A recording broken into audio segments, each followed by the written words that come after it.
parisienne? Tout à fait.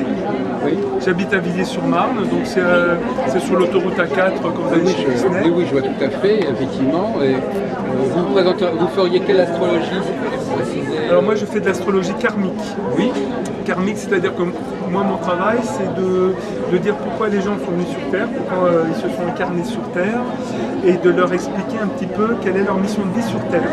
Donc il y a 12 signes, 12 maisons, et par rapport à ces 12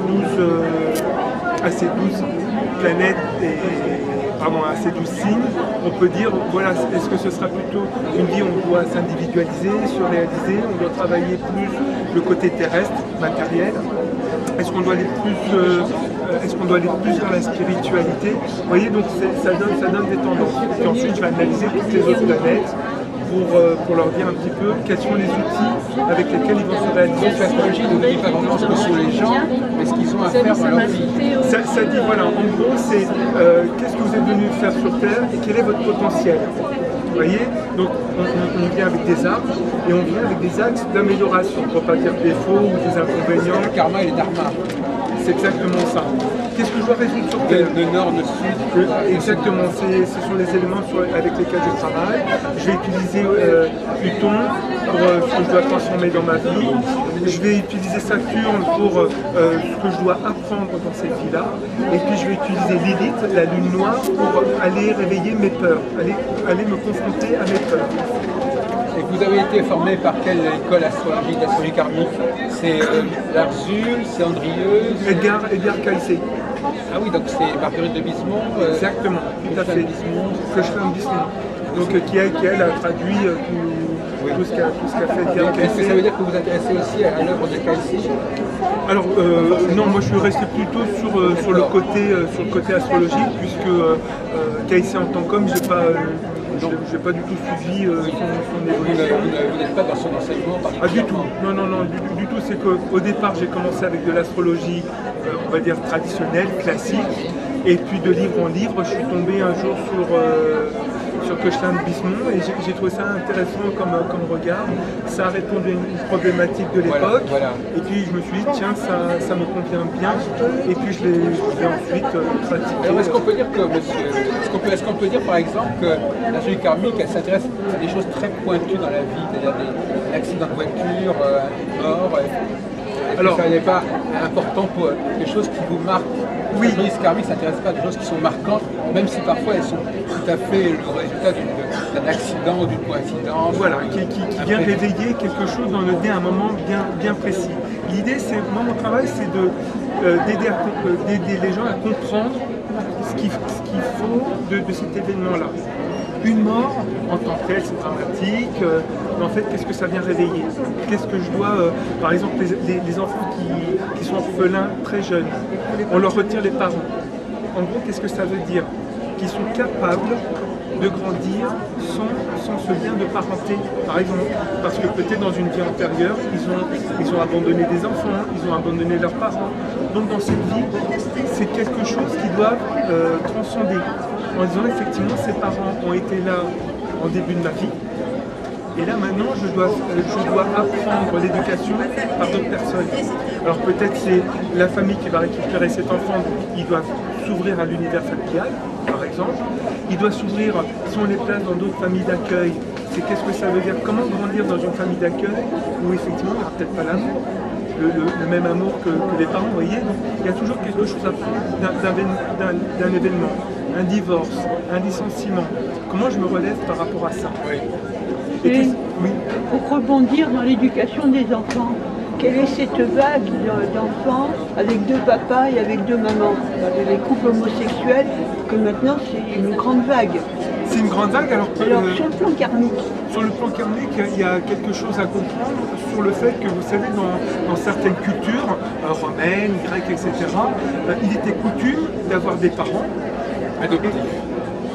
Alors effectivement, il y a des parents qui donnent la vie, et puis souvent l'enfant vers 5-6 ans était confié à des parents adoptifs, alors que les parents sont encore vivants et qui ont la charge de l'enfant, mais on le confiait à quelqu'un qui avait parce qu'il était responsable d'une communauté, etc.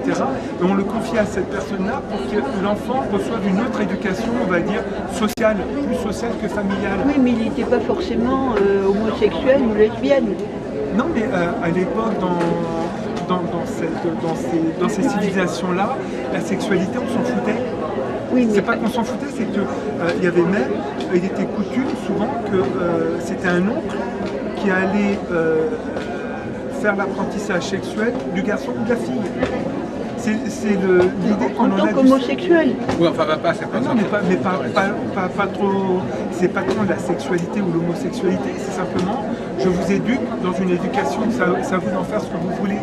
Donc ce qui est homosexuel, c'est simplement, là on va être plutôt sur le signe du Sagittaire, c'est l'ouverture d'esprit. Parce que la sexualité en tant que telle, mais en tant qu'enseignement. Donc sur le plan karmique, ce changement de mode, c'est ça.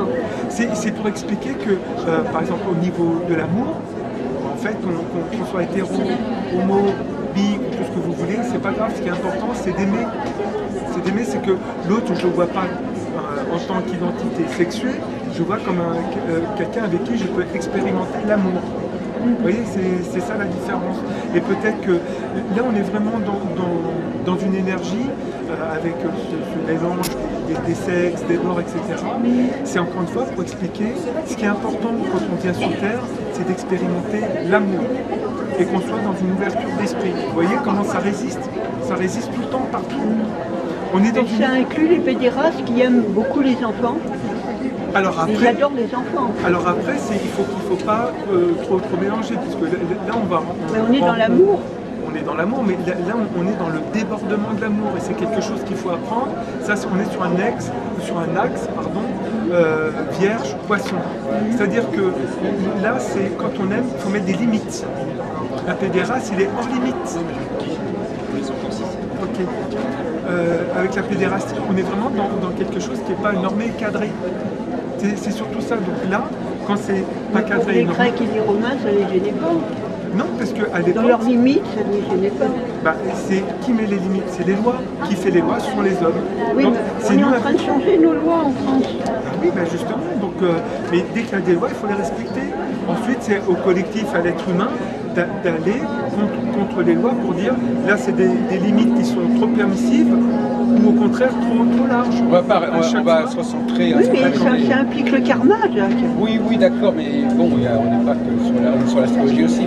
Vous êtes vous-même, vous êtes favorable à l'astrologie karmique, vous, Liliane? C'est pas votre pourquoi? Qu'est-ce que vous lui reprochez?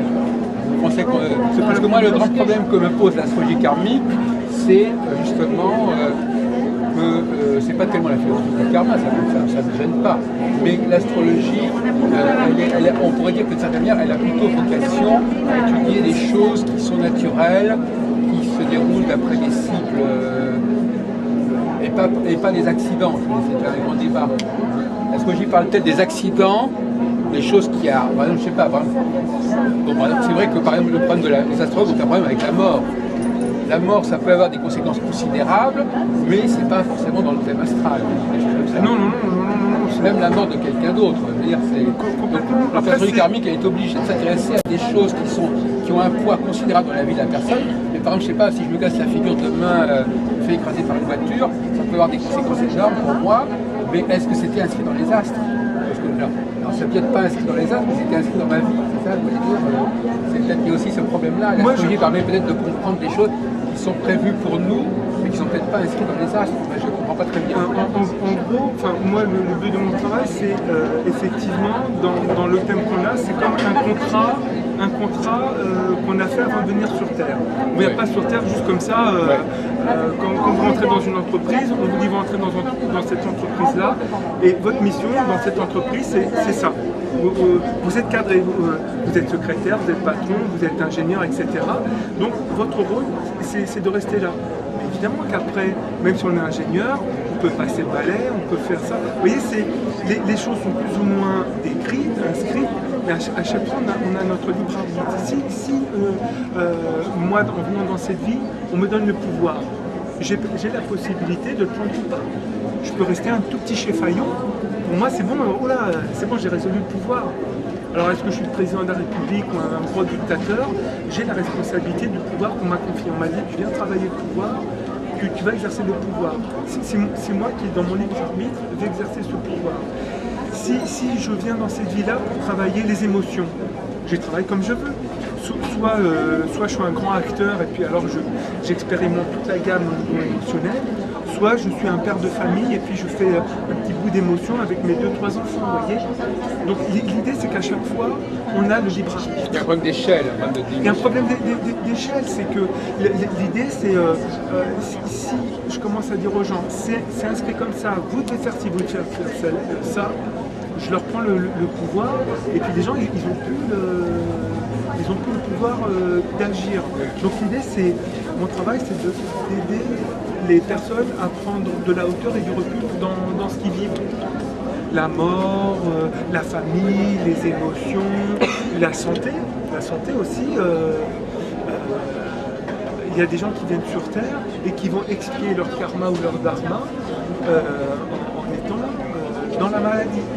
Parce que c'est aussi un moyen d'expier une partie de leur vie antérieure. Alexandre Ruperti, qui n'est pas astrocar, il disait par exemple, si vous êtes du signe de Lion, ça veut dire que vous soyez de nature Lion, mais que vous deviez vous exprimer dans ce domaine du Lion. Exactement. Parce que c'est pas forcément ce que vous êtes, c'est ce que vous avez à être. Parce qu'avec le Lion, par exemple, on va travailler l'orgueil, on va travailler l'affirmation de soi, on va travailler la créativité, on va travailler la relation aux enfants. Vous voyez, ça fait déjà 4 programmes possibles. Donc, soit vous travaillez les 4, ou soit je suis venu en tant que Lion, je vais expérimenter l'amour, parce que c'est aussi le signe dans lequel je vais expérimenter l'amour, le vrai, le pur, le dur. Ça veut dire quoi aimer? Et toute la difficulté, c'est je veux qu'on m'aime, mais je veux pouvoir aimer, je veux pouvoir donner, je veux pouvoir recevoir, etc. Ça veut dire quoi être créatif? Donc je suis reconnu dans ce que je crée. Vous voyez, le signe du Scorpion, qui est le signe de la sexualité, de la mort, de la renaissance, du pouvoir. Voilà, toute ma vie, je vais rencontrer que des morts pour essayer de comprendre qu'est-ce que la mort. Par exemple, un chirurgien, c'est souvent, on trouve beaucoup de chirurgiens dans le signe du Scorpion, eux, leur travail, c'est de lutter toute leur vie contre la mort. Parce que à chaque fois, ils ont entre leurs mains la vie et la mort.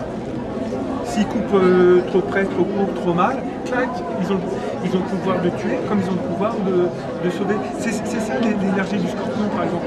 Et du coup, là, maintenant, je sais dans quelle énergie je vais pouvoir travailler. Mais même si on n'est pas chirurgien, en tant que Scorpion, on est toujours en train de se transformer. Donc, la vie, la mort, ce n'est qu'une étape de transformation que je fais toute la vie. Donc, je meurs à moi-même pour naître à autre chose. C'est ça les natifs des Scorpions. Voilà, comme le temps nous est Scorpions. Ah ben tout le temps, c'est aussi sa fonction. Alors, est-ce que vous avez remarqué que parfois il y a 3 parties principales dans sa vie chez le Scorpion? Souvent il reconstruit 3 fois sa vie. J'aurais voulu que... Oui, non, ça peut être plus ou moins, mais c'est sûr qu'il se transforme au moins une fois et de façon radicale. Comme votre temps est compté, malheureusement, si vous avez encore des choses à nous dire pour terminer votre portrait, qu'est-ce que vous diriez aux personnes qui veulent savoir qui vous êtes et ce que vous proposez? Alors, moi je dis souvent que l'astrologie, en fait, on peut revoir son thème régulièrement, tous les ans, tous les 2 ans, tous les 3 ans, ou même quand on rencontre un événement un petit peu particulier ou important dans sa vie. L'idée, c'est que l'astrologue, enfin moi dans mon domaine, c'est qu'est-ce que je dois comprendre dans ce que je vis actuellement. Voilà, c'est juste un outil de connaissance de soi pour transcender les événements, pour aller plus loin sur son chemin de vie. Et pas tant pour prédire la mort, la joie, l'événement, je vais acheter une maison. Est-ce que ça veut dire que vous utilisez le thème natal, en fait, pour comprendre ce qui se passe aujourd'hui? Exactement. C'est un peu ça le... Oui, c'est tout le temps, c'est une base de travail, et ce qui fait qu'on peut le revisiter constamment et tout le temps. Puisque à 20 ans, par exemple, je vais utiliser l'énergie de la planète Vénus, à 20 ans, je ne vais pas aimer comme j'aime à 40 ans ou à 60 ans. Mais pour autant, j'ai toujours ma Vénus natale dans tel signe. Voilà. Merci, monsieur.